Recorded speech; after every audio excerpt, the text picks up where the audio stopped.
ये कहानी है एक छोटे से गांव की, जहां लगातार एक हफ्ते से कड़ाके की बारिश पड़ रही थी। इस गांव में बिजली की समस्या थी, जिस कारण लोग रात को अपने अपने घर में डिबिया या फिर मोमबत्ती जलाया करते थे। इस गांव के लोगों में एक दूसरे के प्रति बहुत इखलास और प्रेम भाव था। सभी लोग एक दूसरे की हर कामों में मदद करते थे। सभी लोग अपना घर चलाने के लिए गांव से बाहर खेतों में थोड़ी बहुत खेती बाड़ी करते थे, जिससे उनका घर अच्छे से चल सके। अब जून का महीना लगभग खत्म ही होने को चला है और बरसात का मौसम चालू हो चुका है। कुछ लोग राजू की चाय की टपरी पर बैठे हुए एक दूसरे से बातें कर रहे हैं और अपने अपने किस्से कहानी बता रहे हैं। अरे भाई, बारिश के इन दिनों में राजू की चाय की टपरी पर बैठकर चाय पीने में जो मजा है ना भाई, वो और कहीं नहीं है। अरे हाँ भाई, बिल्कुल सही बोला आपने। इन दिनों तो बस यही जी करता है कि पूरी रात राजू की टपरी पर बैठकर चाय पीते पीते और बातें करते करते ही बीता दूं। अरे गज्जू भाई, अगर पूरी रात तुमने चाय पी भी ली तो आधे महीने के तनख्वाह तो तुम्हारी यहीं चली जाएगी। इसी तरह सभी लोग आपस में हंसी मजाक करते हुए सभी लोग बातें करते। बारिश काफी तेज पड़ रही थी और आसमान में काले बादलों के साथ तेज तेज बिजली कड़क रही थी। तभी दूर से राजेंद्र काका भी आते हुए दिखते हैं।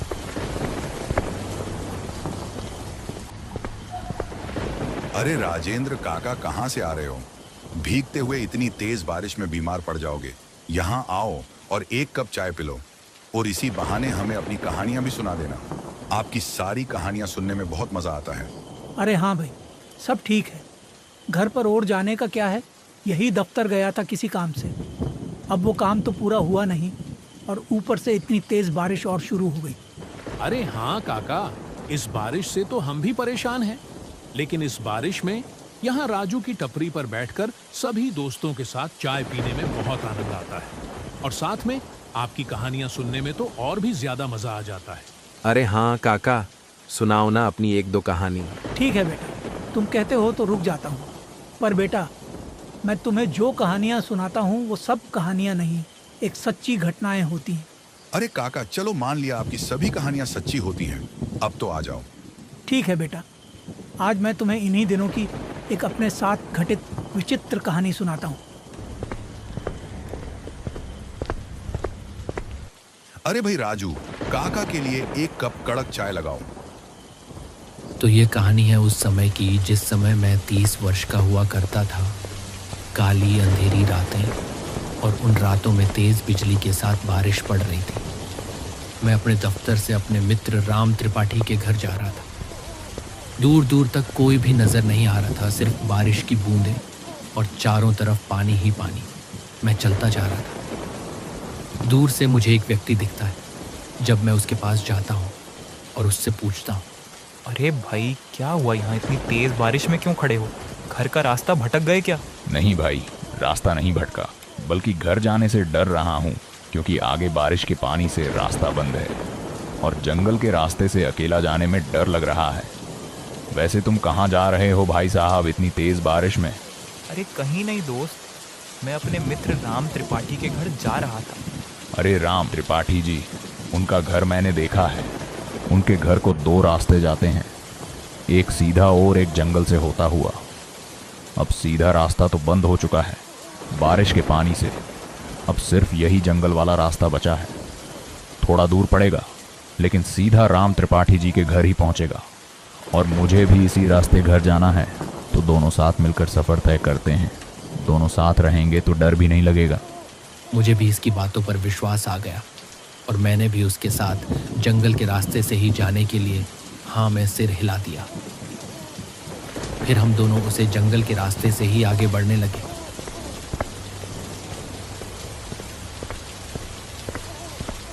चारों ओर घने जंगल और घने जंगलों में सिर्फ जंगली जानवरों के गुर्राने की आवाज ही आ रही थी। डर तो मुझे भी काफी लग रहा था, क्योंकि इतनी तेज बारिश और ये जंगली जानवरों का गुर्राना और अनजान सड़क पर अनजान व्यक्ति जो मुझे जंगल के रास्ते से जाने के लिए कहता है, ये सब मुझे काफ़ी अजीब लग रहा था। लेकिन मैं कुछ नहीं कर सकता था, इसलिए मैं भी उसे व्यक्ति के साथ आगे बढ़ता चला जा रहा था। क्या पता ये व्यक्ति मुझे मेरी मंजिल तक पहुंचा ही दे। बारिश अब अपना और विकराल रूप ले चुकी थी। बारिश पहले के मुकाबले बहुत तेज हो चुकी थी।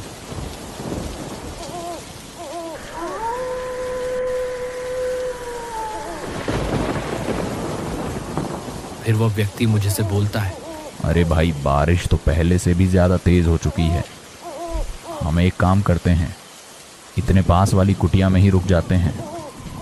अब वह कुटिया बिल्कुल खाली पड़ी है, उसमें अब कोई नहीं रहता। जब बारिश रुक जाएगी तब हम फिर से आगे निकल पड़ेंगे।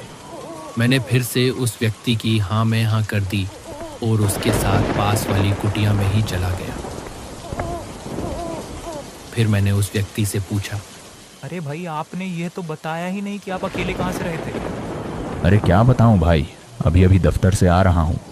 उसके ये बात बोलते ही मुझे थोड़ा थोड़ा डर लगने लगा, क्योंकि सारे दफ्तर शाम 6 बजे बंद कर दिए जाते हैं और ये बोल रहा था कि ये अभी अभी दफ्तर से आ रहा है, जबकि इस समय पूरे 9 बजे चुके थे। इस समय भला कोई दफ्तर कैसे खुल रहा होगा? इस बात पर मुझे थोड़ी थोड़ी शंका होने लगी, पर मैं ज़्यादा ध्यान नहीं दिया और हम दोनों बहुत समय तक यूं ही आपस में बातें करते रहे। लेकिन बारिश रुकने का नाम ही नहीं ले रही थी। तभी आकाश से एक तेज़ बिजली कड़कती है और बारिश थोड़ी धीमी हो जाती है। लेकिन तभी दूर से किसी बच्चे की अजीब तरीके से रोने की आवाज़ आती है।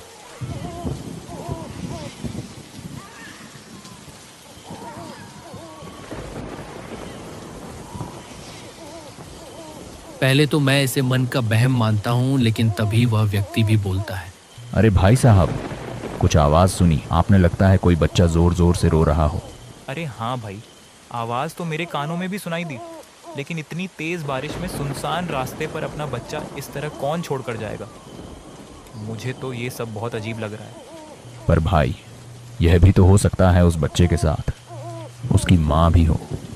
इस अंधेरी रात में उसे कोई नज़र नहीं आ रहा होगा, इसलिए वह मदद की गुहार नहीं लगा रही। अगर हम पास जाएं तो पता चल भी जाए।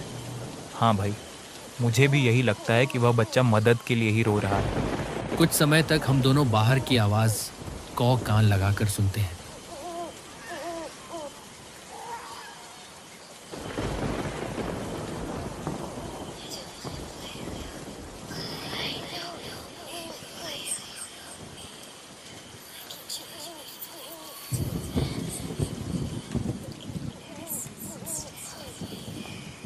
वह आवाज़ स्पष्ट सुनाई पड़ रही थी। कभी तो किसी बच्चे की रोने की आवाज़ आ रही थी, तो कभी किसी लड़की की हंसने और गाने की आवाज़। मैं तो काफ़ी डर चुका था। हमें एक बार चलकर देखना चाहिए, शायद वह बच्चे मुसीबत में हैं। अरे भाई, अगर कोई मुसीबत में हो भी तो इस तरह हंसता और गाता कौन है? मुझे तो ये कुछ अजीब लग रहा है। मुझे कुछ भी ठीक नहीं लग रहा। अरे चलिए ना, एक बार चलने में क्या जाता है, क्या पता वह बेचारे सच में मुसीबत में हो।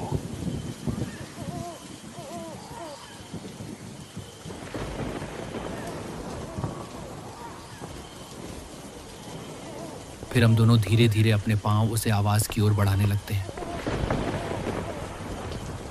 उस आवाज़ के पीछे पीछे जाते हुए हम एक घने जंगल में पहुंच जाते हैं। इस तेज़ बारिश की बूंदें शरीर पर सुई चुभना सा लग रहा था। देखिए, इधर से आ रही है ये आवाज़। चलो चलो, जल्दी चलकर देखते हैं।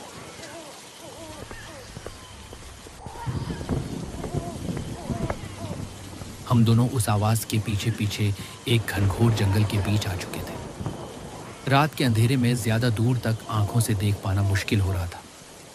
तभी आसमान में तेज़ बिजली कड़कती है और उस बिजली की परछाई में मुझे एक हड्डियों से खड़ा कंकाल नज़र आता है। ये दृश्य देखने के बाद मेरी रूह कांप जाती है। फिर मैं उस व्यक्ति से बोलता हूँ, अरे भाई, हमें शीघ्र ही यहाँ से निकलना चाहिए। यहाँ कुछ भी ठीक नहीं हो रहा। अभी आपने देखा ना वो परछाई? कौन सी परछाई? मुझे तो कोई परछाई नहीं देखी। हमें जल्दी आगे जाना चाहिए। देखो, वह बच्चा फिर से कितनी जोर जोर से रो रहा है। लगता है ज्यादा मुसीबत में है। जल्दी चलो, आगे बढ़ो। अब मुझे उस व्यक्ति पर से भी विश्वास हटने लगा था, क्योंकि वह व्यक्ति मुझे आगे ले जाने के लिए बहुत मजबूर कर रहा था। तभी एक बांस का पेड़ जमीन पर गिर जाता है। मुझे तो ये सब कुछ बहुत अजीब लग रहा था, लेकिन मेरे साथ जो व्यक्ति था वह बिना डरे और बिना घबराए उस बांस के पेड़ को पार कर आगे बढ़ जाता है और फिर मुझसे बोलता है, अरे आओ भाई, पीछे क्यों खड़े हो? जल्दी इस बांस के पेड़ को पार करो। मैं धीरे धीरे अपने कदम आगे की ओर बढ़ता हूँ। तभी मुझे एक बात याद आ जाती है और मैं अपने कदम वहीं पर रोक देता हूँ। फिर वह व्यक्ति अपने गुस्से भरी आवाज में बोलता है, अरे आइए ना, क्यों रुक गए? यहाँ 2 बच्चे मुसीबत में हैं और आप आगे बढ़ने से भी डर रहे हो। जल्दी आओ। फिर मेरा संदेह विश्वास में बदल गया और मैं अपने कदम धीरे धीरे वापस कर लिए। दरअसल मैं भागना तो चाह रहा था, लेकिन भाग नहीं सकता था क्योंकि वह व्यक्ति सामने से मुझे देख रहा था। कुछ देर बाद ही दोबारा से तेज बिजली कड़कती है और वह व्यक्ति अपने असली रूप में आ जाता है। और वही आवाज़ जो इतनी देर से गूंज रही थी, इस आवाज़ में वह ज़ोर ज़ोर से हंसने लगता है। वही सारी आवाज़ जो इतनी देर से हमें सुनाई दे रही थी, सभी आवाज़ वह आदमी दोबारा से निकालने लगता है। तुम लोगों को शायद विश्वास नहीं हो, लेकिन यह घटना मैंने सामने से अपनी आंखों से देखी है। मुझे समझने में देर न लगी और मैं तुरंत ही वहाँ से भाग निकला। मैं इतनी ज़ोर से भागा कि इस अंधेरी रात में वह मुझे देख भी नहीं पाया। मैं यूं ही काफ़ी देर तक भागते रहा, जब तक कि वह जंगल पार न हो जाए। आसमान में बिजली कड़कती रही और ज़ोर ज़ोर से बारिश पड़ती रही।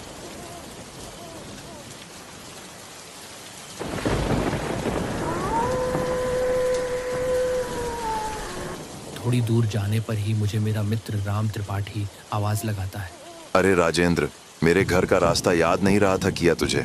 कहाँ रह गया था? इतनी देर हो गई। मैंने सोचा कहीं रास्ते में फंस गया होगा, इसलिए मैं भी तुम्हें ढूंढता ढूंढता यहाँ तक आ गया।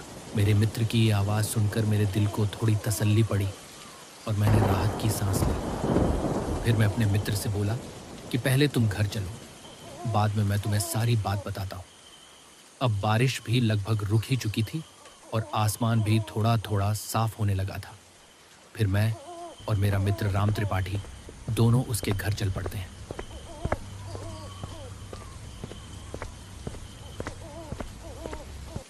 घर जाकर मैं त्रिपाठी को अपने साथ घटित सारी घटना बताता हूँ। ये सब सुनने के बाद मेरा मित्र कुछ समय के लिए तो बहुत घबरा जाता। क्या तुम उस जंगल के रास्ते से आए हो? अक्सर वहां पर ऐसे हादसे देखने को मिलते रहते हैं।